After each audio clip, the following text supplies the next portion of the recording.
ඉතින් ඔයාලට ඕන ඉතින් අද ඉඳන් පටන් ගන්න මගේ ඉන්ටර්න් ඩයරි එක. ඕන ඉතින් දෙම්ම ලෑස්ති වෙන්න යන්න. ඉතින් අනිත් කටින් ඉතින් ඔයාලට තිබ්බේ අනිත් දවස් නම් යන්න. ඉතින් මම නැගිටලා උදේම ලෑස්ති වෙනවා.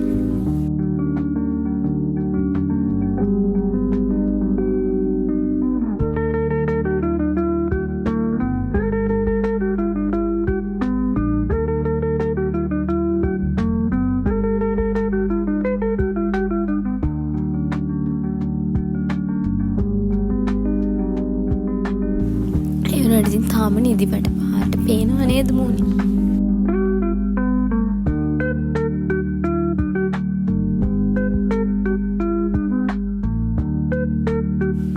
ඔන්න ඉතින් 6:20ට විතර තමයි මම කැම්පස් එක ගාවින් ගියේ. ඉතින් ඔයාලා දන්නවද මං කොහෙටද ඉන්ටර්න් යන්නේ කියලා?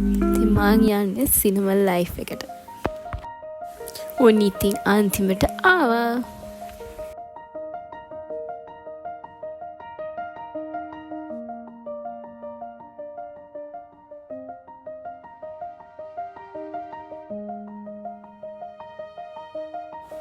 ඉතින් අපිට පළවෙනි දවස් තිබ්බේ ඔරියන්ටේෂන් එක.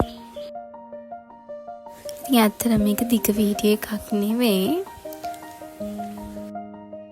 ඔන්නෝම ඉතින් එදා දවසක් ඉවරුණා. ඊට පස්සේ මම එන ගමන් බොන්නත් මොනහරි අරගෙන ඉතින් ඇත්තටම එන්නේ ගියාම තමයි එපා වෙන්නේ. ට්‍රැෆික් එකට වුණාම ඇත්තටම එදා එද්දි 8 වුණා. ඔන්න ඉතින් ආපු ගමන් මං හදන්නේ අපිට දුන්න වෙල්කම් ගිෆ්ට් එකේ මොනවද තියෙන්නේ කියලා බලන්න. ඇත්තටම ඉතින් එහෙදි ඒක බැලුවා නෙමෙයි. යාළුවා කිව්වා කි නෝට්බුක් එකක් තියෙනවා කියලා ඒක ලියන්න කියලා. ඉතින් ඒක බැලුවා. ඒ වුණාට අනිත් ඒවා මොනවද කියලා බැලුවේ නැහැ. ටඩා! ඉතින් ඔන්න නෝට්බුක් එක තමයි අපිට හම්බුනේ. ලස්සනයි නේද? ඊට පස්සේ අපිට දීලා තිබ්බා කුකීස් එක.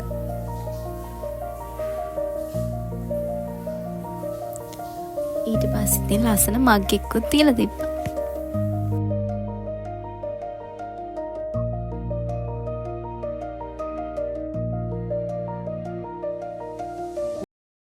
ඉතින් අන්න ඔහොම තමයි ඉන්ටර්න් ෆස්ට් ඩේ එක ගෙවුනේ. එහෙනම් මතකද කමෙන්ට් එකක් දාන්න සබ්ස්ක්‍රයිබ් කරන් යන්න. බයි බයි.